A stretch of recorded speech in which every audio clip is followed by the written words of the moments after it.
This is the Laurel story. My name is Chip Kent. And I'm Pat Kent.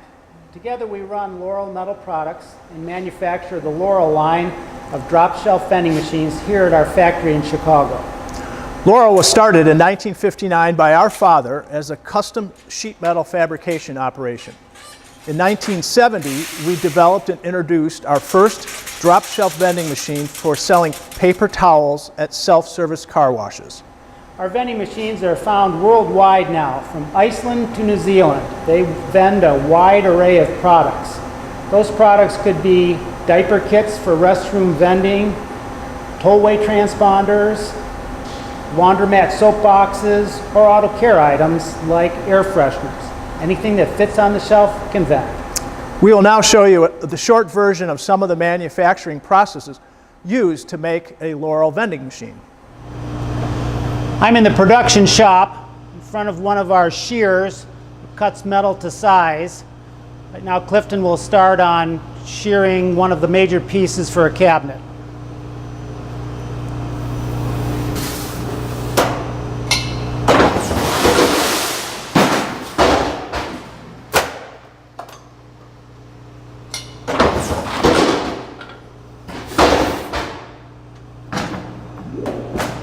The metal part is now cut to size and ready for the second step in fabrication.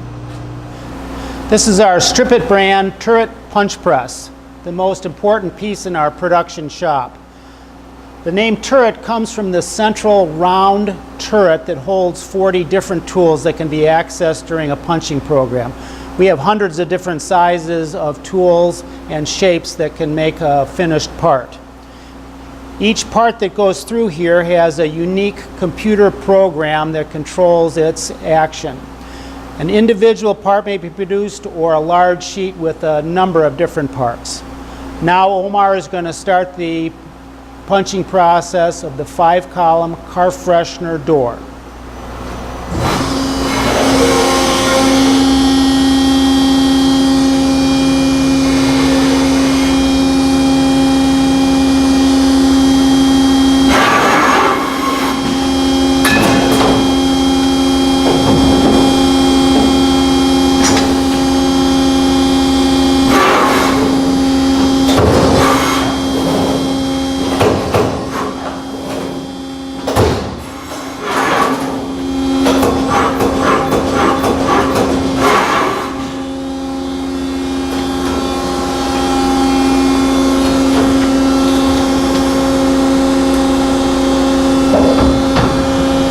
The finished part has a blue plastic PVC protective film on the outside of it.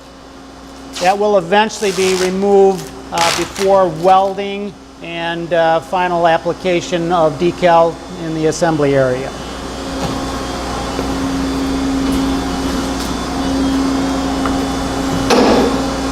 Finished bent door with decal applied will eventually go to assembly and be on a 5-column car freshener electronic vending machine.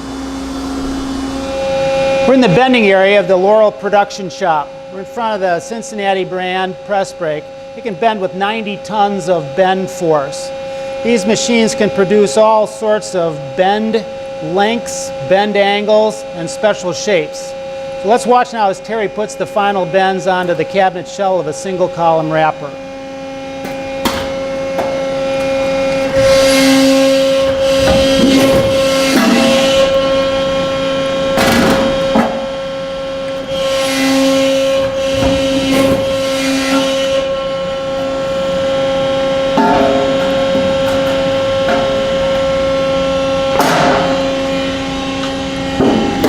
Each part has its own computer program to control the bend flanges and the bend lengths. When we're done, this cabinet wrapper will go to welding and then produce the finished part for a single column vendor. We're now in the welding department.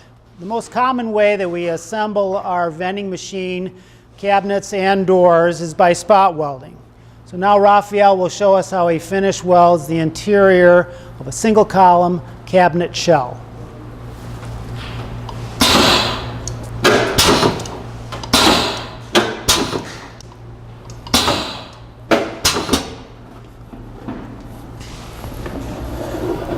Spot welding is clean, it's fast, and it produces a beautiful weld. All of the cabinets and doors have program settings to produce a reliable and consistent weld. So now, cabinet shell like this is ready to go further into assembly to have door attached and interior vent mechanism put in, tested in the carton, and eventually to the customer. The next most common way we connect metal parts together is by riveting. Rivets are a fast and inexpensive way to accomplish the task of combining parts together. Our single column vending machines have 50 rivets in each machine, so you can see we do a lot of riveting. Watch Pablo as he quickly inserts rivet after rivet.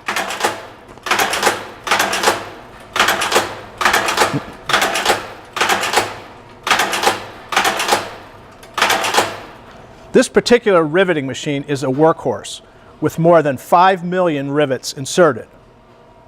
The finished latch bar will next be riveted onto the large frame that holds the vending shelves, and then it's on to final assembly. And now we're at the final assembly and testing station for our multi-column machines. This is where we put the cabinets and all the internal components together, and they come down the conveyor in our testing station here. Next would be cleaning. After that, packaging, put in the carton, get ready to skids for shipment. So we'll show you how Fernando does some of the testing. The machines, okay? Start a quarter and then a dollar coin.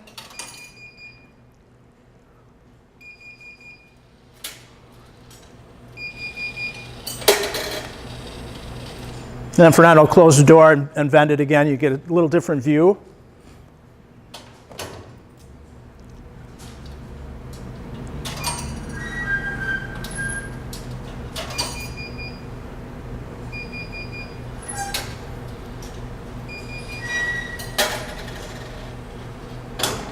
Good, thank you, Fernando. After all the testing has been done on the machine, they'll move next on to the cleaning line, and then we pop them in a carton right here on skids, and then they're shipped after that.